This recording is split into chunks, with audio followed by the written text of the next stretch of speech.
This short clip is from my live trading room. You can engage directly with my fabulous team and me at LaDucTrading.com for all our research and trades. Or for just my daily live streams, you can access via YouTube memberships. All links are in the description. Long story short, we're still pushing. BABA is as well. We'll talk about that in a minute. I still have SPX. Obviously, this is pre-market. Market's not open. But you know that I have 7584.41 to be exact. Likely, that's where we start to get into a little bit of pushback. Around that 7,600, Jason has already given that as kind of an upside feel for the gamma regime. Remember, he's a quant. He talks gamma. Go to his channel in Slack, Volland Dealer Flow, and you can get a better idea of that. He has said we would stay pretty much pinned between 73.50 and 75.75 for 2 weeks into options expiration. He has been correct. So I have, however, an upside target. And anyone who's been here for a while knows that I am very obsessed with my gap fills. So it is going to be a 7584.41, not if, but when. Tag, you're it. And then let's see. But for right now, that's where I'm at. The gift yesterday for the bulls was a softer CPI as expected. There are lots of ways to fudge numbers, but basically CPI is a lagging indicator, right? So we had pretty obvious energy prices fall from that 120 handle into that 68 pre-Iran gap fill. 67.90 to be exact, but you know, me and my gap fills. So we had to go there. Now we're bouncing and escalation is back on the table. And Netanyahu apparently is coming in this weekend. And every time he comes to visit the president, within a few days or weeks, there is an escalation somewhere. So keep that in mind. ASML is raising guidance. They crushed it this morning as expected. But remember, we had NVIDIA crush it as good as it gets back here, right? We had Micron crush it as good as it gets right here. We had Samsung crush it. Oh my God, a 19-fold increase in profits year over year. I can't show you really Samsung, but I can show you EWY. Taiwan Semiconductor, crush it. The point is, everyone's long. It's as good as it gets. I've written about this extensively. AI exhaustion into a potential summer storm. I'm still pretty focused on that. Now, summer storm just means that 100% advance in SOXX in Q2. This is Q2. This particular stick comes into distribution. It's logical. It's healthy. It's statistically highly probable. I didn't really have to be a rocket science to make that call. 100% advance in 3 months is a lot. Some would say that's capitulation buying, and now they're having a little case of vertigo. Okay, whatever. The point is QQQ up 30% in 1 quarter is a lot. So it doesn't mean we can't drag slowly sideways to higher. But long story short, I'm not a raging bull until we can get and stay above some key levels. And that also requires us to have a macro event that would initiate that advance. And I don't see it. I think the guidance that we're going to get is going to be fine. The earnings are going to be great and everyone's already long. So anyway, we did have some wholesale prices for data that came in that fell in June, which is also helpful. I've also talked about a disinflation impulse toward end of the year. New York Fed president just came out and said inflation has peaked. Waller is not going to hike with a cooling CPI. We absolutely have a bounce in the South Korea Kospi, and with that, some semi-bounce continues. But U.S. is definitely bombing Iran, and Netanyahu's coming to town, and the whole back burner has been brought into view. IBM is not a distant memory, but it is definitely a warning that the SaaS apocalypse is still in the room, and we have to deal with it, which is the software companies that are definitely getting dinged on the AI obsolescence threat. So chips still hot, memory still hot, software not. That's it in a nutshell. But we're kind of quietly holding our breath for also action in dollar yen.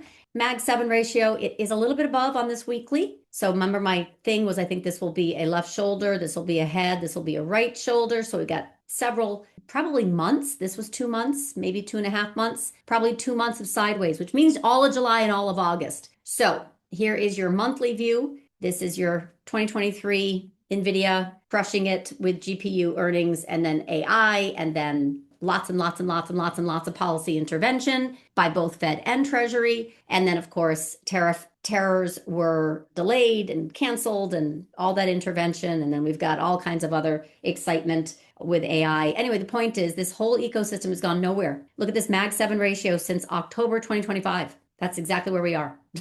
So we've dipped, bought the dip, had an extraordinarily bullish quarter, and now this is your June and this is your July. So on a monthly view, you can see we're still inside. No 1999 here, not yet. The space UFO already in play short. Jeffrey and Luke masterfully did this job, and they covered here before that bounce, but it's a pathetic excuse for a bounce, and it rolled over. I've got 44. You can see 45 over here is the 200-day for UFO. And then, of course, I'm talking chips are still in the semis and solar and space. Those three themes are still under distribution. Space is right here. Tan is my solar. And you can see it's having a little bit of a bounce here at the 200-day and the 50-week, but you get the idea. And then semis. We'll use SOX because it's the one that advanced so much. Hasn't broken the 10-week EMA. Nope, it hasn't. I know we're in distribution. I consider the MAGS 7 rotation, the distribution out of the bottleneck plays of memory and semi into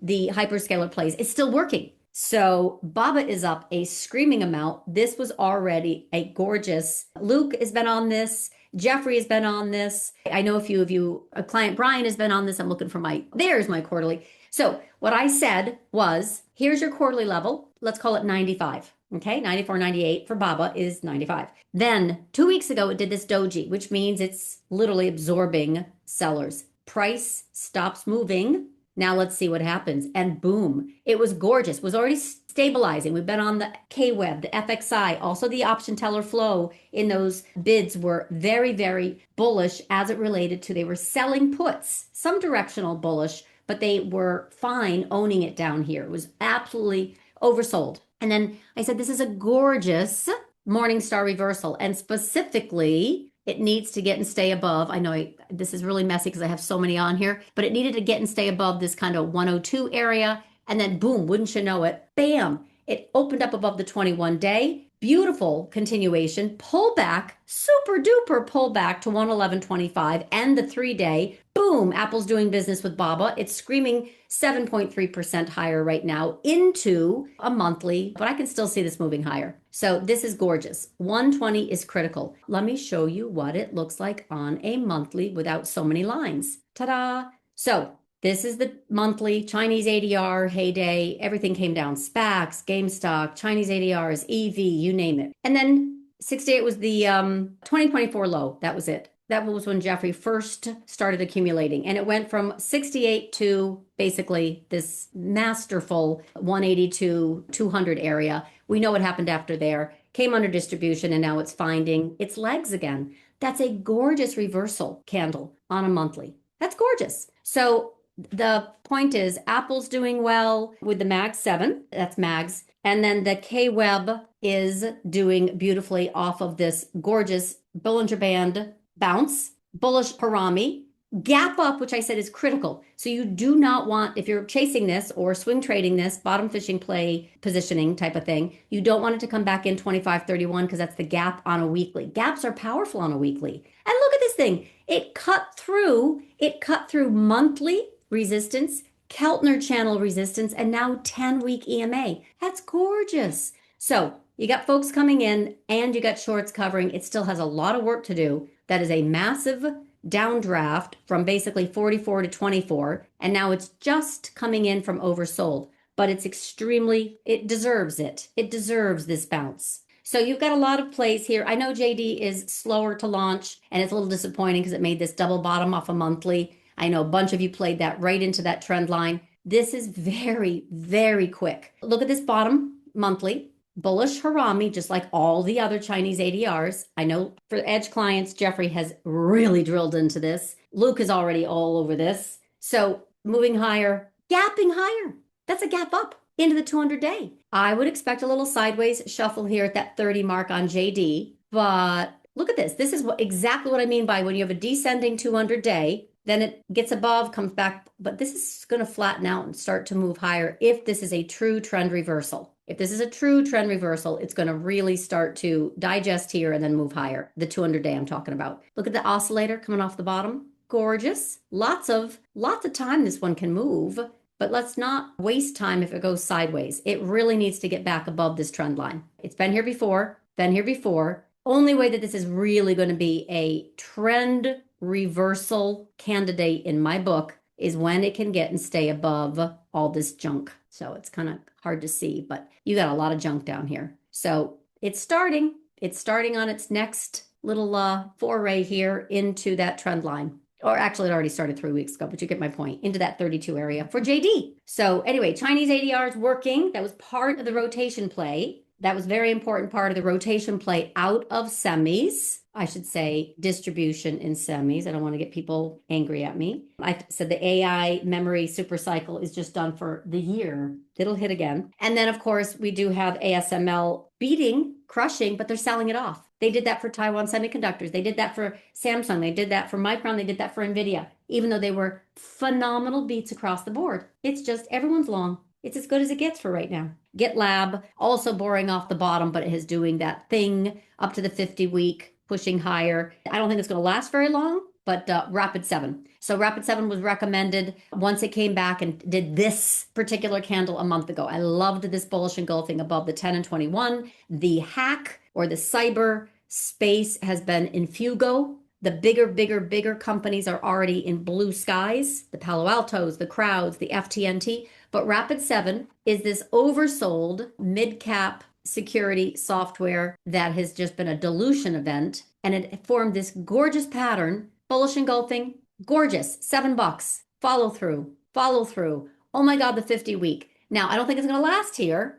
because, again, the descending 200-day. But if you played this the past month, it's doubled. It has doubled. So this recommended has doubled, oversold. I know GitLab is also slower, but it has also done extremely well. Same pattern. So on the Momo watch, covered BABA. 120 is critical. We need so much more, but it's a great start from a bottom fishing trend reversal play at 95. Gorgeous. It's pushing 120. It's great. IGV is software, and software right now down here, you've got not a lot of themes here I can really get excited about. My favorite within that IGV contingency is still TRI. So I profiled this one and I said, this is your poster child for AI obsolescence. They have a stranglehold on legal software. It's a PE firm out of Canada, and they had to sell some of their assets because the equity dumped so aggressively. Ironically, this is also when they were added to the S&P 500 mid-cap or 600, I forget what. Anyway, the point is, ironically, they topped right when they were included.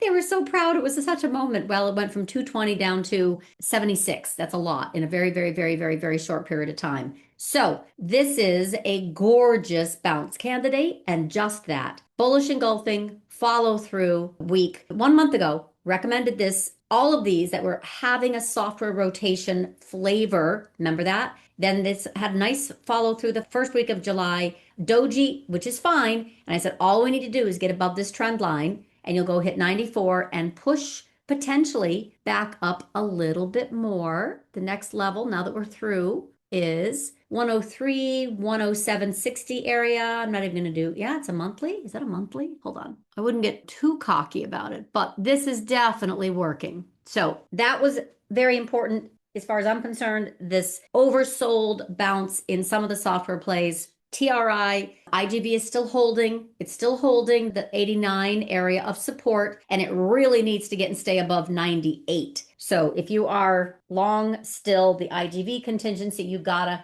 give it a little bit of, let's say, tighter leash. Once we get to 98, if it can get and stay above 98, get and stay above 98. So that means it needs to work it out probably for a few days, potentially weeks. But if it can get to stay above 98, your oracles will bounce, your Microsoft will take off, your TRI will continue. So your CRM, your Adobe, all of these will come up off the grave only, repeat, only if IGV can get and stick that landing of 98. Join Club to trade with Samantha. Scan this QR code or click the link in the description.